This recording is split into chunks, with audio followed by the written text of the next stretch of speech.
What's up, everybody? I'm Blessed and Free. Welcome back to another episode of DOC TV. So if you guys are tuning in for the first time, I bring guests on this channel that have been to prison, state prison, and federal prison.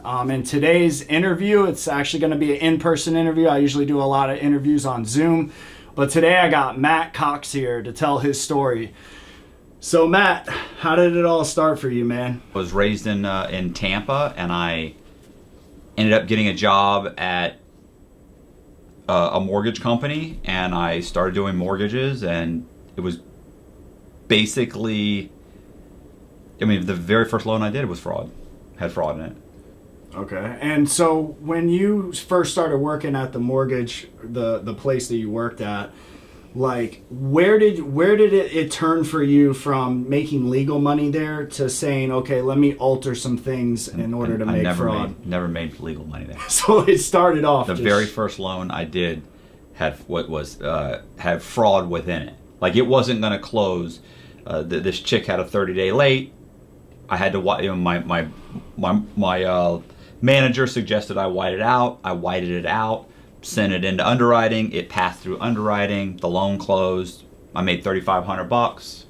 Well, I probably didn't. I don't know if I walked away with $3,500, but whatever. They got their cut. I walked away with a few $1,000s, and that was it. The next loan, fraud. The next one, fraud. The next one, fraud. All right. So, but when you grew up, and you were a child, and then you became a teenager and an adult, were you breaking laws then, or were you a pretty straight, narrow kid? I was straight and narrow. Like, I never really did any fraud, but I clearly knew something was wrong. I remember, I don't know he ever asked me this shit. So one time I remember, I had moved out of the house, and I was in college still. So I was still going to school, and I was living with my girlfriend, and I was at home, and my whole family, we had the whole family got together like maybe once or twice a month for a family dinner. Right. And I got a brother, 2 sisters. They're married. So there's a huge group of people there. My parents and my sister. My mother asked my sister, "Hey, did you ever buy another engagement ring?" Because she'd lost her engagement ring. And my sister said, "No, Mom, you know what happened? I lost it." My sister had lost her engagement ring, and then she put in a claim to State Farm Insurance to get the money, to get like $5,000 or $6,000 for the engagement ring, because she had it insured. And she said before she went to go do it, her son had mentioned at school that his mother had, my nephew had mentioned that his mom, my sister, had lost her engagement ring. The teacher said, "Tell your mom I want to see her when she gets here." So she came in and said, when she went to pick up my nephew, she goes, "Yeah, what's going on?" And the teacher said, "What does your engagement ring look like?" She said, "Oh, it's a princess diamond cut or whatever." And she goes, "Is this it?" And she goes, "Oh my God, that's it." She goes, "Oh," and so she gave her the ring. She was like, "Found it in the parking lot. It must have fallen off your hand or something, whatever." So I remember I was with my girlfriend at the time, and I went, "Sweet." Whole new ring. I said, you got the check for $6,000 from State Farm, and you got the ring back. Everybody in my family looked at me and went, "Well, she can't keep the money." And my sister said, "Oh no, Matt, I mailed the money back. You understand? They gave me the money for the ring. I have the ring." And I went, "No, I know how insurance works." I was like, "But they don't know that, and you already got the check." And she's like, "Yeah, but that wouldn't be right." And I remember my girlfriend looked at me, and I looked at her, and I was just like, something's wrong with these people.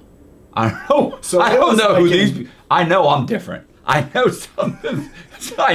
something's up with you guys, because I'd have kept the ring and the money. So being a con man was like inbred. Yeah, of course I'm an opportunist. Take advantage of opportunity. I can't. No. Although most opportunists end up in prison, but that's fine. But when you did the first fraudulent thing on the loan, where you made I guess $3,500, you said it was, did you have any voice in the back of your head saying, like, I could go to jail for this?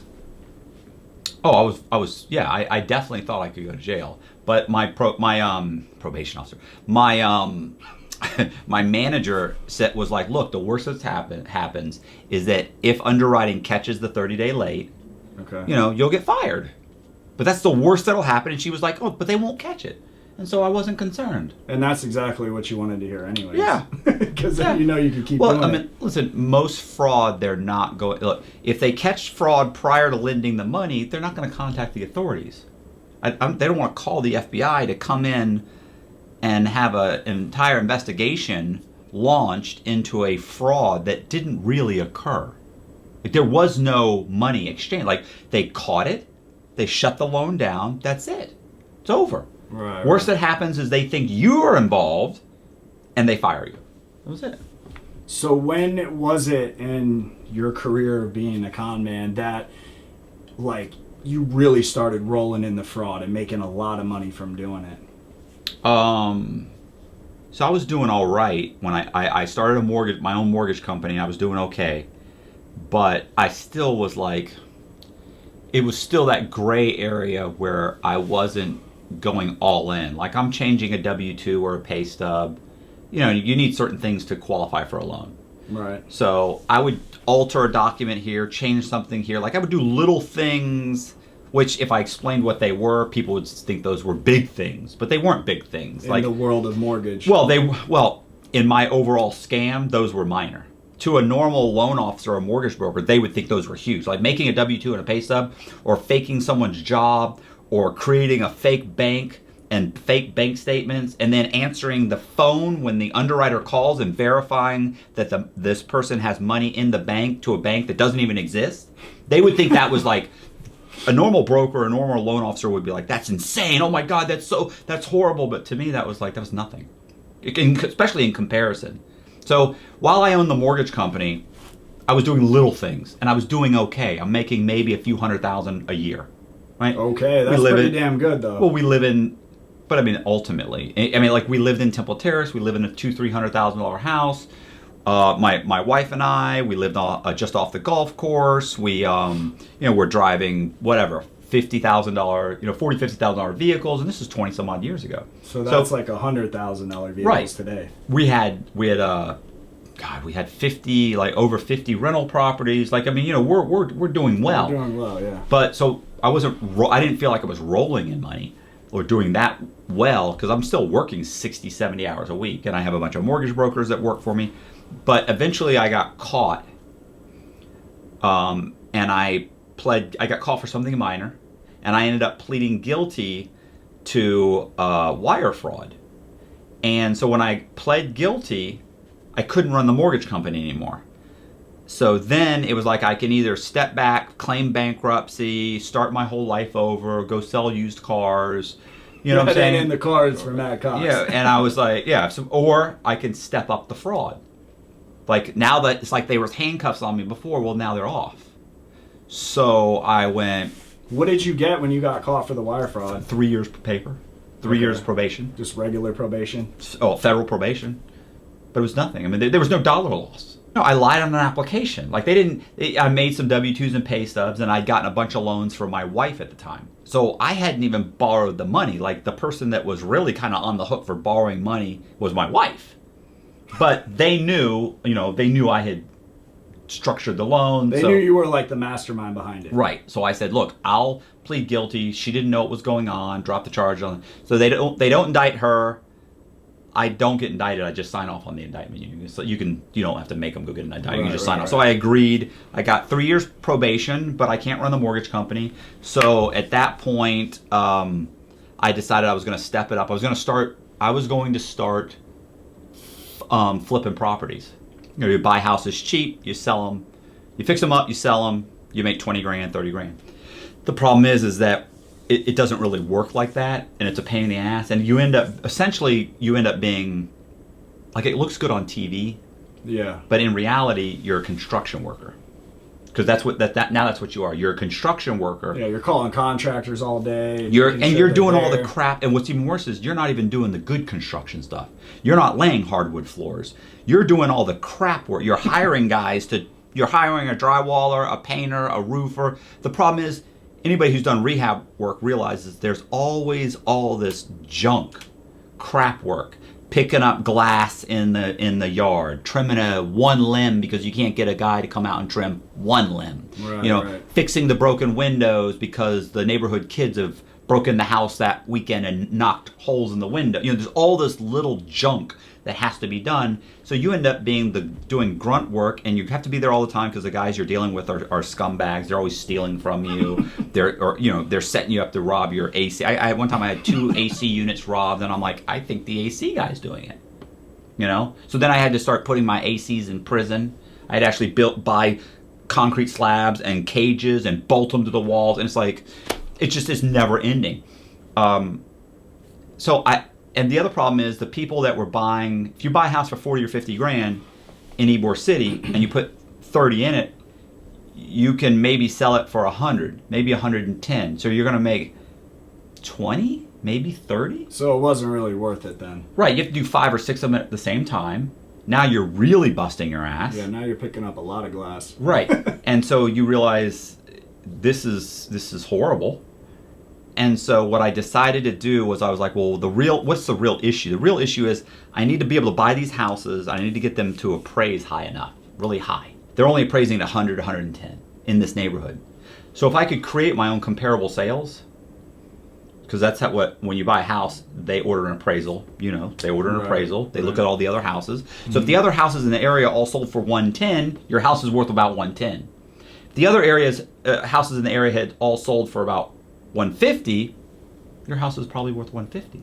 So what I did was I started buying the houses and recording the value of those houses I buy them for 40, record the value at 200,000, 190, 180, 205, 210, 199, roughly 200,000. So I started buying up houses, recording the values really high. So now I know my appraisals will come in really high. But who's going to buy this piece of junk house for 200,000? Nobody. You're not buying it. You're not stupid. It's like it's Ybor City. It's a crappy area in Tampa where houses are selling for $100,000. I'm not paying 200. Right. So my other problem is I have to create my own buyers. So I figured if I could create my own buyers and have them buy the houses, then I could get them to buy them for 200,000 because I am them. So I started creating synthetic identities. So I start I figure out savage, bro. I figure out how to get Social Security to issue me Social Security numbers to children that don't exist. So they're and that's a lot of phone calls. You know, I had to call over and over because I was trying to get them to issue a Social Security number to a 33-year-old man, and they're like, "It's not possible that you don't already have one." So then I found out you could get one issued, like if you've had identity theft consistently, or you've had there's all these ways that you can definitely get it done, but you have to have years worth of police reports. I can't do that. I don't have that kind of time. So I figured out, well, they would issue one to a child under the age of 1 year old. So I had to make the shot records. Keep in mind, I have a degree in fine arts. So I'm making the shot records, I'm making birth certificates, I'm going in, I'm getting them to issue a Social Security number, then I'm ordering secured credit cards, I'm making the payments. I end up with getting 700 credit scores on a guy that doesn't exist, named James Red or Lee Black, David Silver. I had a William Blue. I had all these colors that I'm making these colored characters to buy houses. You saw Reservoir Dogs. So I'm making, I didn't have a Mr. Pink, but I had a Mr. Black and Mr. White and Mr. Green and Mr. Silver. So I make these fake people to start buying these houses for 200,000. They're getting loans from the bank for 180. I'm buying the houses for 40,000. The nice thing is I don't have to fix up the house now because Mr. Black doesn't exist. Right. He doesn't care that I never replaced the drywall or put an AC in. So I just have to have a guy. So I had this guy go, and he would just clean up the outside, paint the outside of the house, caulk the hell out of the wood frame. I mean, they looked horrible up close, but from the street, it took a great picture. Yeah, that curb appeal. Right. So now I've got the appraisers are finding all these comparables, and I'm telling them they can't go in the house. And keep in mind, I own the mortgage company. So this guy's doing 20 or 30 appraisals for the mortgage company. So he's going to do whatever I tell him to do. So he's taking photos of the outside of the house. He's putting photos of the inside of another house in there. I'm getting an appraisal for 200,000. You can review the appraisal and all the comparable sales are perfect. And the bank in California or North Carolina or whatever, they lend 200,000 or 180, 190. So how much were you making at that point doing all that? I did that. I did 109. The FBI said I did 109 houses and I borrowed $11.5 million. So they said that the mortgage company did $40 million in bad loans when I was running it. So at some point, the FBI comes to get me. So that's what happened. So when I was making that, I was doing great. I mean, I didn't make the $11.5 million. You have to buy the houses. You have to do a little bit. So a few $1 million goes into procuring the properties and doing some renovations. But before the FBI came to get you, like, when was it during all that time where, like, you were like, man, I'm getting hot and shit's about to go down on me?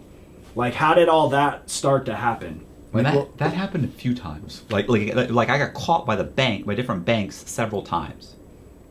So I would get caught by a bank and they'd realize this guy doesn't exist. Right. And so they would get me on. I'd get them on the phone and I'd call up and say, hey, look, I understand you're looking into this. And I'd have a discussion. I'd end up convincing them to let me pay them back. Let me just pay you back the $140,000 I owe you. You know, because they're sitting there talking to a guy. So you're robbing Peter to pay Paul, basically. Well, I mean, that happened once or twice. Okay. You know, look, at one point, one of the title companies where we were closing loans figured out that James Red didn't exist. Because I was going to the closings and I was saying, hey, can you just give me the loan package and I'll go and drive to James Red's office and I'll have him sign and I'll bring it back.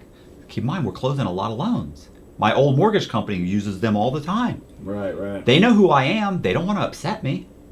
I'm that kind of guy that I'll suddenly just pull every loan we're closing, yank it right out from underneath you. So they were like invested into your scam. Right. Well, they don't realize it, that they realize we need to keep him happy. So if periodically he needs to pick up a package and drive it to a customer, I mean, if they're doing 20 loans closings a month and 2 a month, I say, hey, listen, the guy's working, he's in Orlando, he can't come, let me just pick it up, I'm gonna meet him halfway there. Or you can go do it, and they'll be like, no, here, you do it, get a copy of his driver's license, and bring it back, and no problem. So I go sit in the parking lot, I sign the documents, I bring it back 3 hours later, give it to them, and they notarize everything. Now she's notarizing signatures of a guy named James Red that doesn't exist.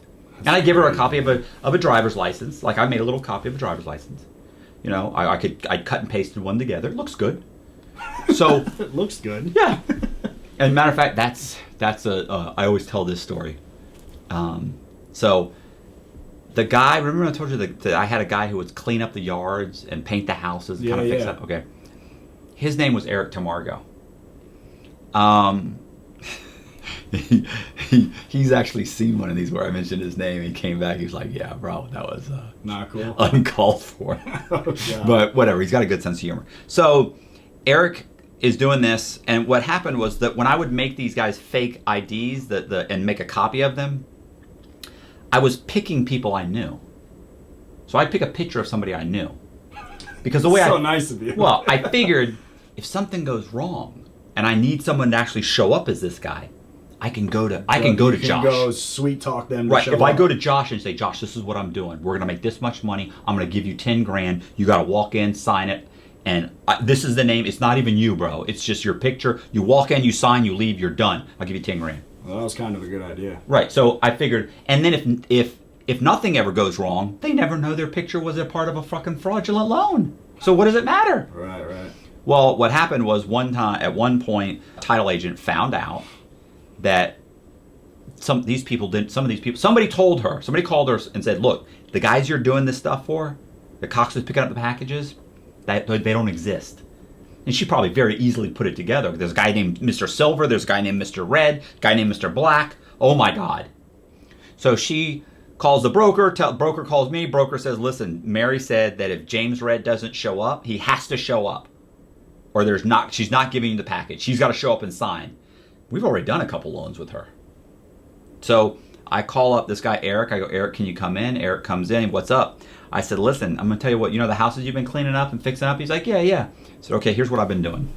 And I told him the whole shit. I have to convince him. Like, we've been doing this. Boom, boom, boom, boom. And he goes, What the fuck, bro? That's fucking crazy, bro. He's like, where are you getting the pictures? I said, man, I get the pictures off of off like the Hillsborough County website. Like I'll go on the Hillsborough County arrest website and I'll pull up somebody and I'll get some guy who's been arrested and I'll use his picture and paste it on there. And he's like, oh my God, that's crazy. So what's happened? I said, well, this is the problem is this chick Mary found out, blah, blah, blah. And I need somebody to go in as James Red and sign and sign as James Red. Did you tell him that you were using his picture yet? No, he goes like this. He goes, wow, man, bro, who are you going to get to do that? And I looked at him and I went, well, I was thinking you. And he goes, oh, bro, that's a big favor. That's a big favor. And How I went, much? I said, I know, bro, I know. I said, yeah, man. He goes, well, wait a minute. She's going to know. She's going to know it's not me. She's already closed loans. She has the driver's license of the other guy. You said you were using some scumbag's picture off the fucking website. And I said, I was, Eric. I said, the thing is for James Red, I was using your picture. I said, remember when you beat up your ex-wife a couple of years ago? He said, you motherfucker. He jumps up. I thought he was going to beat my ass. Big guy. Fucking, I go, whoa. I go, Eric, listen, the only reason I used your picture was because I knew if it came down to this, you were the only motherfucker I knew that had the balls to pull it off. Damn, you're a good manipulator. I said it so quick, too. You spun it right back on. And he went, you know what he did? Like, it was so obvious, too. It was bad. But he was like, yeah, that's true. And I just remember thinking, you got him. Serious? So he goes, it's just such a bad, this is so horrible. Anyway, he goes, yeah, it's a big deal, bro. I ain't going to do that for nothing. I'm not going to do that for nothing. I said, no, of course not. Of course not. I said, what do you want? What do you want? Yeah, man, you're making a lot of money. I said, a lot of that money goes back into the houses. It goes back into the scams. So I might get a big check, but a lot of it goes right back, Eric. Right. Just buying that house was 40 or 50 grand. He was like, yeah, still, big favor. I said, yeah, it is. So what do you want? And I remember thinking, if he asked for more, I figured 10, but I thought if he asked for more than 15, I'll just change title companies and I'll go in myself. Which I didn't want to do. But which is good though, because you're asking him, so he's coming up with the price. Right. You're not throwing it out there. Right. And so he sat there and he thought about it. And he realized, he shoved his foot in his mouth is what he did. And he goes, I want $500. And I go, $500? You played it again. I had to put my hand down to keep from laughing. And I was like, Eric, I said, I mean, a lot of that money goes back. He said, oh, bro, it's a big favor. I could get in trouble. He's probably killing me. And I was like, I can only imagine. And he was like, yeah, $5,000. I'm not doing it. Listen, I said, well, you got to do it first. I'm not just giving you $500 right now. He said, no, I'll sign first. I know you're good for it. I said, okay. So we go. Oh yeah, listen. I take his ID. He spared you because he could have really fucked it up right then. I took his driver's license. I sand off the information. I then make a fake ID. So I print over his picture. So I figured out how to do a laminate over the driver's licenses. So so it looks good. Like it's not gonna fool a cop, but It's gonna fool the title company or a bank. Like I was opening bank accounts with him. So he takes the ID. We go to the closing. We both sit there and we wait. Mary comes out and she goes, Mr. Cox, what are you doing here? And I went, I'm here for the closing. And she goes, I specifically told Kelly I'm not doing the Red closing unless James Red shows up himself. Eric stands up and he goes, I'm James Red. And she goes, got him.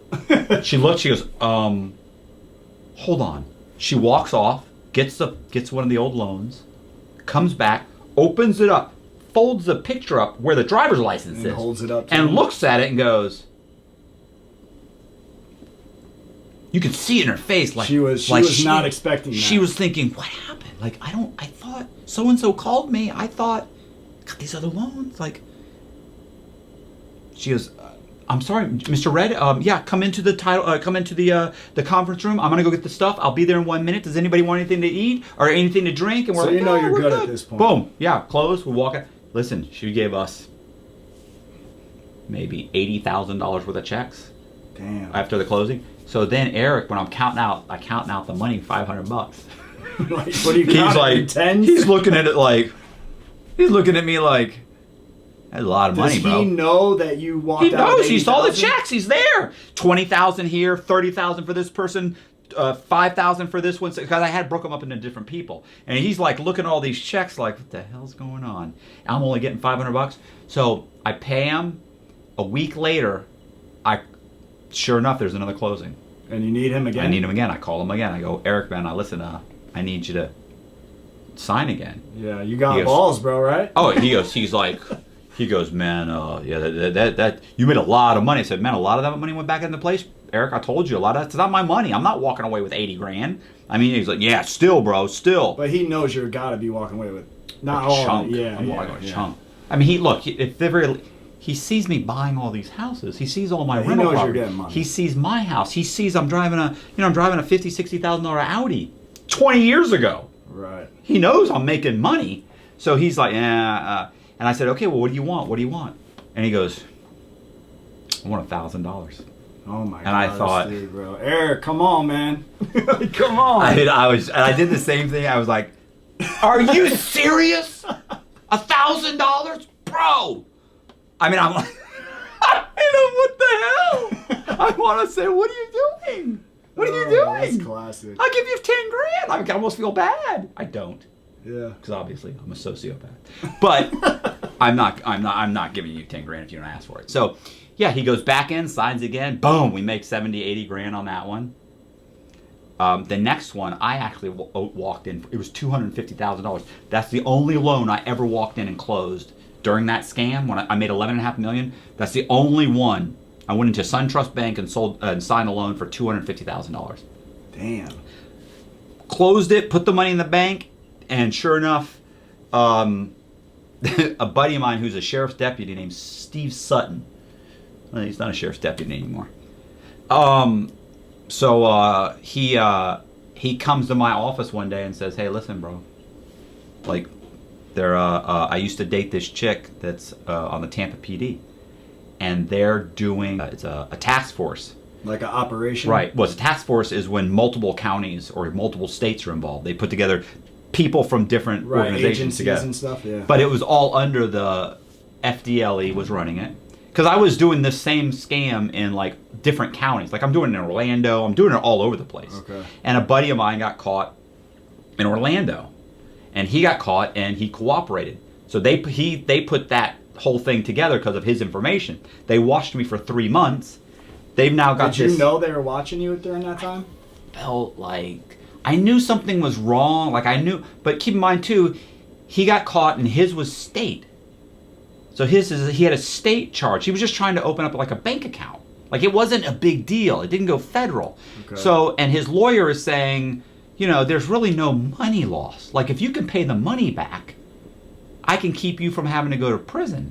Like there's no, you open a bank anytime account. There's restitution, you got a chance to get out of it. Right. So he's not really, I'm thinking he's not, and he's telling me this is what his lawyer said. Keep in mind, I gave him 15 grand for his lawyer, gave him 25. And he still told them your name? And I gave him 25,000 to start a business that he runs to this very day.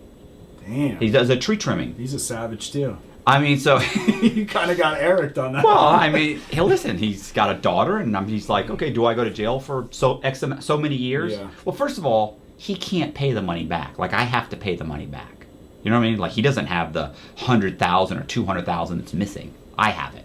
Okay. So he's there negotiating if we can get the money back, and then of course I'll give him the money back. But so there's a negotiation going on. But he's being told if he can give the money back, he doesn't go to prison. I've got the money, so he's not going to tell on me. Of course, his lawyer, I pay his lawyer 15 grand, and immediately his lawyer says, "You need to tell on that dude. And you don't have to go to prison at all. You don't have to pay the money back. Nothing." So he's like, "All right." So he goes and he works with the task force. They put the task force together. The task force is handed over to the FBI. My buddy Steve Sutton, sheriff's deputy, comes to me and says, "Listen, there was a task force. A chick I used to date in Tampa PD was on the task force." So he's giving you inside information. Yeah. He's going, so you have to keep in mind I knew a lot. Like I've done a lot of loans for doctors, lawyers, so you know cops. a lot of people. Yeah, look, I paid and I had a city councilman elected. Like I paid for his whole campaign. There was even a runoff, and I paid for that. So I got him elected because I owned 100 vacant lots that were single family. They were zoned single family in Ybor City. So if he could help me get so I get him elected to the Ybor City district, so that he can get my shit rezoned multifamily. You were like 5 steps ahead. Oh, I'm you know, taking a lot of Paxil. So I'm yeah. So what happens is Steve shows up. He says, "Look, man, they just handed over this task force to the FBI. They're coming to arrest you." So what? All right. So you've only got 3 years probation after the first time, but now you know if you get caught for all this shit, like it's. Oh, I'm done. Yeah. So what? The judge is gonna kill me. What went through your head when that happened, man? I said, I'm leaving. I can't stay here. I can't go to prison. Look at me. So you knew you're going to go on the run at that point. I have fair skin. I have blue eyes. I've got the complexions of what a guy with a life sentence would look at and think, I'm practically a woman in prison. I mean, so it was like, I'm not doing this. No, I can't go to prison. Look at me. And I was like, so I told him, he was, what are you going to do? I said, I'm leaving. Fucking leaving. I'm not staying here for this to get arrested and end up going no, I'm leaving. So I was dating this crazy chick. I've been dating her maybe 5-6 weeks. And when this happens. Yeah, I've been dating her like 5 weeks. Oh, that's great. And she's crazy? She's nuts. I don't know if she realized she's bipolar, but she says, she's like, she comes over one night, I'm packing my bags. And I totally forgot about, like, we had a date or something. She lived in St. Pete. She drove across the bridge, came to my house. I wasn't answering my phone. Just comes in the house, and she's like, what are you doing? Well, you didn't answer the phone yet. I'm like, And she sees a couple duffel bags with stuff. And I'm like, look, it's not going to work out. I like you. Did you tell her what had happened? I'm telling her. I don't care. I'm leaving. I'm not trying to craft a story. Right, I'm like, I don't give a shit. I'm leaving. You know you're exposed. Yeah, it's done. Like you can hear it from me. She's crazy, so I already know what she said. Oh, she's coming with me. Not just that. At the same time, I'm also getting telephone calls from Jeff Testerman at the St. Pete Times. He's calling title company people. He's now calling everybody because the cops leaked it. Not somebody in the government, not the actual cops, but a guy in the government leaked it to him.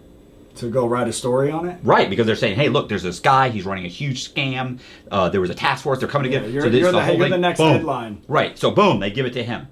He investigates, he starts making phone calls. I'm not answering his call, but I got all my mortgage broker buddies and underwriters, I got account executives, I got title people calling me up saying, listen, we're getting subpoenas, we're getting phone calls from a lawyer, from a reporter. What's going on? I'm like, I don't know. That's crazy. I don't know. I'm packing my shit. The girl walks in and I said, yeah, listen, I'm leaving. And she's like, I want to come with you. And I was like, we barely know each other. Yeah. And she's like, look, I'm in love with you. And it's like, she's coming over 2-3 times a week for 4 or 5 weeks. Like, yeah, it's, nah. yeah. But, getting up and leaving everybody that you know. Yeah, that's got to be a scary process. That's a frightening. People think, wait a minute. You got to get up and leave. You get to never talk to your parents again. You can't call your family. You can't call your children. You can't call your brothers, your sisters, your best friend. You can't call anybody because that's how you get caught. Right. And I had that conversation with her. Done. You're done. You can't talk to nobody again. And so that's a scary thing. And you're alone. So it's just me. And it's so easy for, some people might be watching this being like, I could do that. Yeah. But when you're in that position, man, it's got to be You know why you can't? Because guys that are hardened criminals will actually get a 10-year prison sentence and show up. To me, you just gave me 10. I got to go to show up for prison at the gate and get taken into custody to do 10 years. No, you can come get me. Yeah, no, I'm not showing up. But guys will show up. Okay, I'm here. Yeah, all the time, man. Right. Why? Because they're like, yeah, I'm 10 years, but I can't leave my family and I can't this and I can't that. These are guys that are getting into shootouts and breaking into people's houses and already been into prison a few times, and they're still going. I just couldn't do it. I was like, no. It's another trip to them. Right. So to me, I was like, no, I'm leaving. But she said the same thing. All right. And her biggest thing was, what are you going to do for money? And she's looking around like, is it going to be like this when you leave?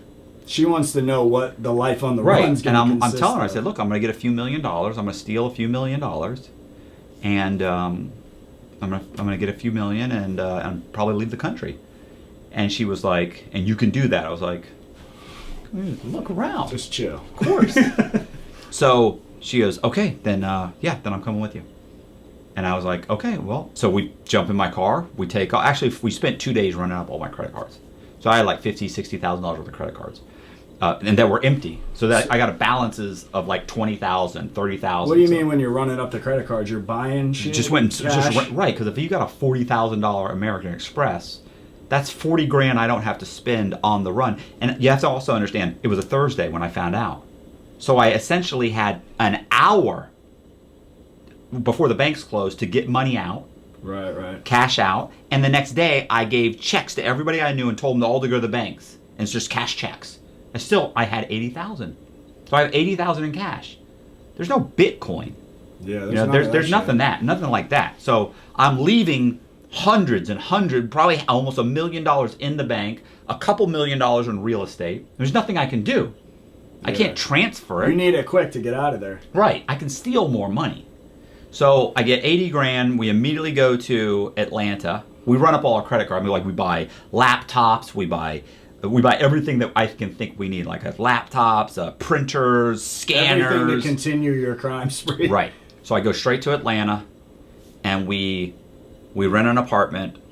Well, we rent a house that's worth about $200,000.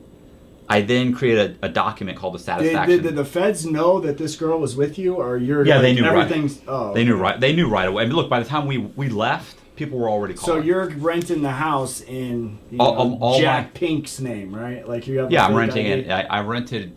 She rented the house, and then I moved in, and I assumed the true owner's identity. I made a fake ID. I made a fake everything. I assume his identity. I get a fake social security number. I get credit card. So I build what's called a synthetic identity that's still semi based on him. I'm using parts of his name. I use his first name, middle initial, and last name. I then go downtown. I create what's called a satisfaction of mortgage, and I satisfy there's 2 mortgages on his house.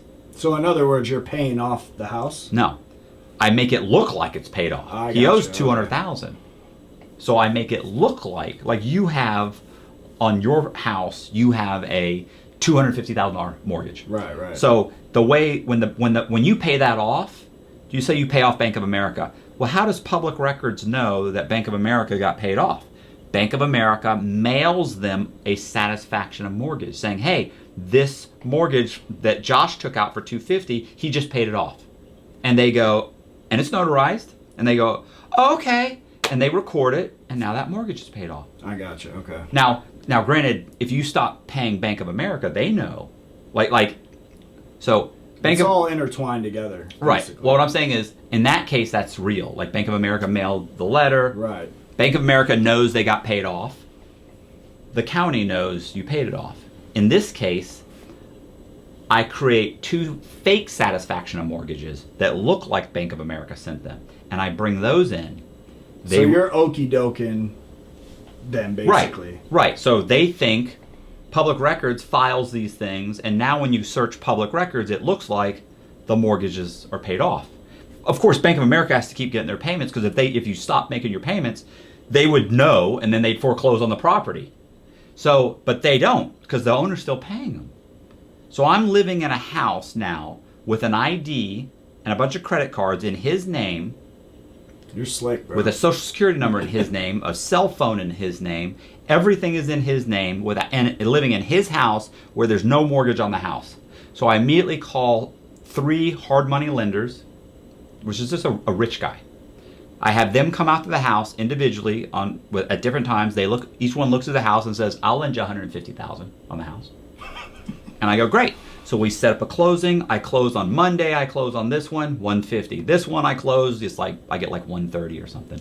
This one I close, I get like $150. So I end up with like $400,000. So I get $400,000, deposit the money in the bank, pull the money out, take off. Now I've got $400,000. So now you get even further into your right. Well, then I go to South Run. Well, yeah. We also got like $50,000. We did another house too. We got like $50,000 on another house. Then we went to North Carolina, rented a condo. went to South Carolina and I borrowed $1.3 million on a house in North Carolina. All Doing right, the same thing. So what I want to know is, though, so when you're at this point in your life and all this shit's going on and you're on the run, like, you obviously knew that eventually you're going to get caught, right? No. You really thought you were going to stay on the run? Listen, by this point, I'm actually interviewing homeless people. And I'm getting all their information. And I'm ordering all their documents. Oh my God, you're making fake IDs? No, I'm not making fake IDs. I'm going in the DMV. So if I go to South Carolina and I get you've had a driver's license in South Carolina and you're a homeless guy and I survey you. And I take a survey, I'm just telling you I work for the Salvation Army. I'm taking surveys to determine where we place our next homeless facility. Would you like to take a survey? No, I don't. I'm not interested. It pays $20 cash right now. That's a beer. Yeah, and they go, whoa. Mm-hmm. Right now, cash. I always flash the cash, put it back in my pocket. Yeah, what do you need? Name, date of birth, social security number, mother's maiden name, what county were you born in, where'd you go to high school, have you ever been in the U.S. military, what's your social security, I go through the whole thing, 17 questions. And they don't put two and two together, obviously. No, they take surveys all the time. Yeah, for when they check in, they do this, they always ask questions. And I just gave him $20. So he gives me all the information, and then I give him $20, and I leave. Were you changing your appearance during any of this? Yeah, I got plastic surgery. Like I'm 51 years old now. I mean, I've had a nose job. I've had a liposuction. My hair, I had 2 hair transplants. You're the real deal, bro. I'm fucking around. I had my teeth done. I had a mini facelift. They cut you under here and here in your chin. They go in and they suck out all the fat.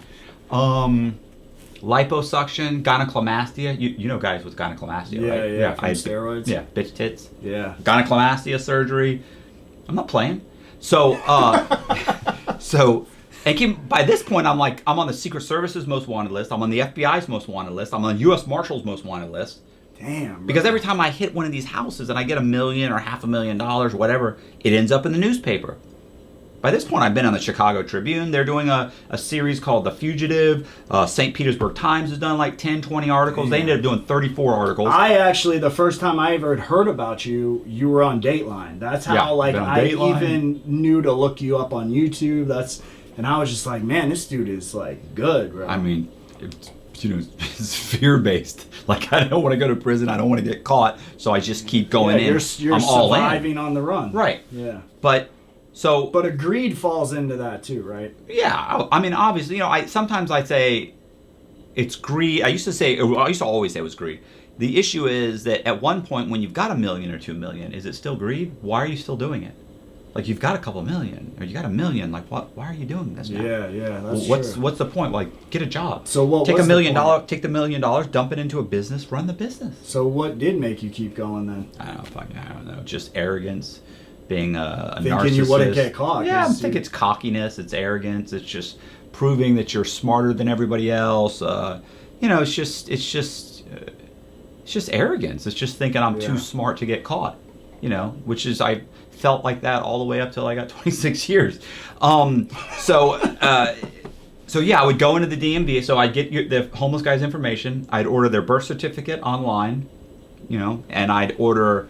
Well, it's not online really, but you order the application, fill out the application, mail it in. So I get their birth certificate, I get their school records, I get their social security number, I register the vote in their name, and then in another state, like if you're in California, I don't go to California, I obviously go to South Carolina because I can't go to the same place you've had a driver's license. I gotcha. Each state runs their own system, and they're on a hub system. So if you're in South Carolina, you can't pull up the photograph of a guy in California. But in North Carolina, you could, right? Are they on that type of hub? No. That you have to request it.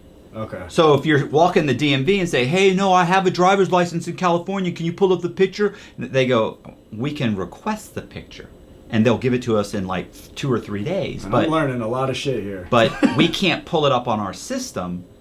That's why when you go in the DMV, they still need your birth certificate, your social security card.